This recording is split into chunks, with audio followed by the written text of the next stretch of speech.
Morning সবাইকে, কেমন আছো সবাই? তো চলে এসেছি আজকে একটা নতুন ব্লগে আবার। তো সকাল থেকে অলরেডি অনেকগুলো কাজ করে ফেলেছি, আর সকালে খাওয়াও হয়ে গেছে, সবারই হয়ে গেছে। সৌম্য জাস্ট আজকে বেরোবে একটু লেট করে, তো রান্নাটা করছি। ভাতটা বসিয়েছি সবে, ভাতটা হয়েও প্রায় এসেছে। তো এরপরে একটু প্রেশার কুকারে ডাল সেদ্ধ বসাবো সবজি দিয়ে মামামের জন্য। তো সেটা কমপ্লিট করে তারপর দেখি কি রান্না করি ভাবছি, বুঝে উঠতে পারছি না কি করব। তো দেখি তা কিছু তরকারি করতে গেলে একটু দোকানেও যেতে হবে হয়তো।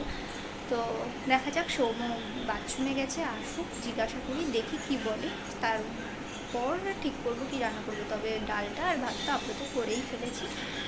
তো চলো আপাতত এগুলো কমপ্লিট করে আসি, সৌম্য বেরো, তারপর দেখছি কী করা যায়।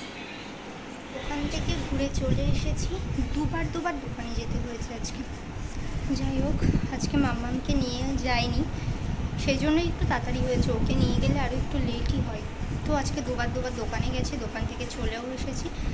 আর এসেছি অনেকক্ষণই হয়েছে, এসে আমি রান্নাটাও বসিয়ে দিয়েছি, কিছুটা হয়েও এসেছে চিকেনটা। আর ডাল আর ভাত তো করাই হয়ে গেছিলো আগেই, আর চিকেনের আলু টালুগুলোও রেডি করেই গেছিলাম।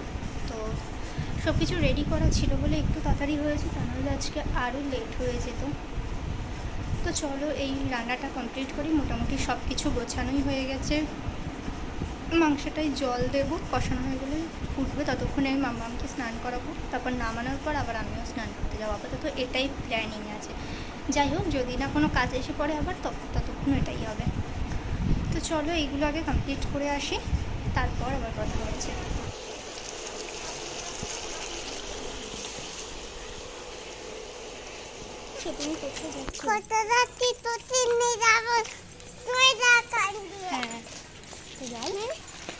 আমি আর মাম্মাম এখন একটু বেরিয়েছি সন্ধ্যাবেলায়, প্রত্যেক দিন সবাই বেরোয়, তো ভাবলাম আমরা দুজনও আজকে যাই, একটু ঘুরে আসি।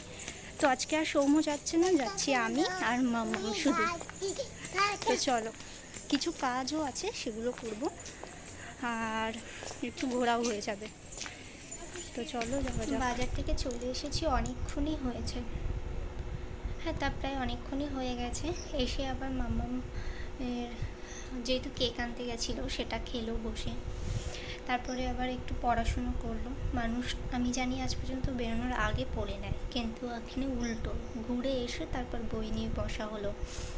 যাই হোক, পড়াশুনো কমপ্লিট করলো, তারপর একটু ফোন দেখলো, এখন গেছে ওই ঘরে।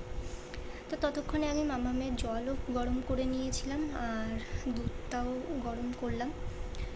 আর বাকি চিকেন আর ভাতটা পরে একটু গরম করব খাওয়ার আগে। তো আপাতত এইগুলোই করেছি, আর এসছি প্রায় অনেকক্ষণই হয়েছে।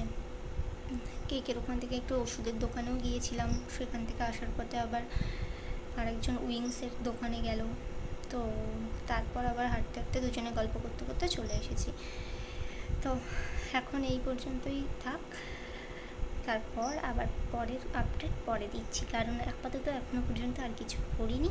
আপাতত এখন একটু শোবো, কারণ আজকে এত গরম আর প্রচুর ভোল্টেজ খুব কম। চারিপাশে সব বাড়িতে এসি চলছে সব, আর ভোল্টেজ আরও খারাপ অবস্থা। যাই হোক, দেখেই বুঝতে পারছো, মানে সারা মুখ পুরো চ্যাট করছে, বারবার মুখে চোখে জল দিতে হচ্ছে ঠান্ডা। যাই হোক, এই গরম যদি বেশি দিন চলতে থাকে না, মানুষ হার্ট ফেল করবে, সত্যি স্ট্রোক করবে। যাই হোক, এখন আপাতত একটু বসি, একটু ফোন দেখি, কিছু কাজ বাকি আছে ফোনে, ভিডিওগুলো এডিট করার কিছু এইগুলো বাকি আছে, সেগুলো করব। তো চলো এখন এই পর্যন্ত, পরে আবার দেখা। 12টা বাজতে যায়, আর সবার ডিনার হয়ে গেছে, সবাই ঘুমাতেও চলে গেছে।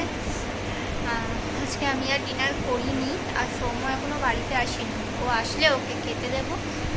আর আমি তো ডিনার আজকে করবো না, প্রচুর কষ্ট হচ্ছে আজকে, কেন আমি জানি না, হঠাৎ করে না প্রেশারটা মনে হয় লো হয়ে গেছে বা কিছু, আর প্রচুর পরিমাণে মাথা যন্ত্রণা করছে, কেন বুঝতে পারছি না। দেখ, আজকেই শ্যাম্পু করেছিলাম আমি, আজকেই মাথায় আবার এখন তেল দিলাম, এত পরিমাণে কষ্ট হচ্ছে। আবার স্নানও করেছি তার মধ্যে, করে তারপরে শুতে এসেছি। জানি না হঠাৎ কেন এত কষ্ট হচ্ছে সন্ধ্যের পর থেকে। মানে মামামকে আমি খাওয়াচ্ছি, আমি যে বসিয়ে ওকে খাওয়াবো সেই মাথাটা যেন আমি তুলতে পারছি না, শরীর যেন ছেড়ে দিচ্ছে। তো এতটাই কষ্ট হচ্ছে। তো সৌম্যর জন্য ওয়েট করছি, আসতে ওকে একটু খেতে দেবো। ওকে বলেছি, ও বললো আমি তাড়াতাড়ি আসছি, তো একটু ওয়েট করি। তো আই হোপ তোমাদের আজকের ব্লগটা আমার ভালো লেগেছে। আর ভালো লাগলে অবশ্যই একটা লাইক, শেয়ার, কমেন্ট করো আর সাবস্ক্রাইব করো।